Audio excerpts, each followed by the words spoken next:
Everything She Ever Wanted by Ann Rule. Pat Taylor and Tom Allanson came to each other from the cold ashes of failed marriages. At 36, Pat was older than Tom by 6 years. She had had one long marriage and 3 children. Now she was living on Tell Road at the horse farm owned by her parents, retired Army Colonel Clifford Radcliffe and his wife, Marguerite. Her whole family was involved in the horse show world of Atlanta. The Radcliffe stables boasted some of the area's finest horses. Pat taught riding to an exclusive clientele, and both her daughters, now married, had been champion equestrians. Ronnie, Pat's 15-year-old son, helped with the animals. Tom Allanson was strong as an ox and for years had worked as a blacksmith for the Radcliffes and sold them feed when he worked for Ralston Purina. The college-educated son of an attorney, he had set out to be a veterinarian, although he had not quite reached that goal.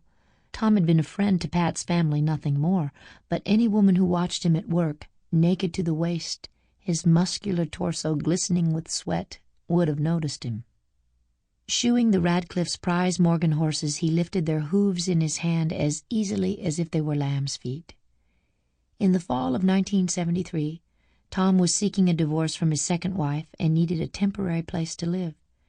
The Radcliffes had plenty of room at their horse farm on Tell Road in East Point, a suburb of Atlanta, and they invited him to stay. He could sleep on the sofa in their den, and they could use his help with their horses. Tom and Pat soon spent every waking moment together. He loved everything about her. She was a slender woman with emerald green eyes and a pile of bouffant curls.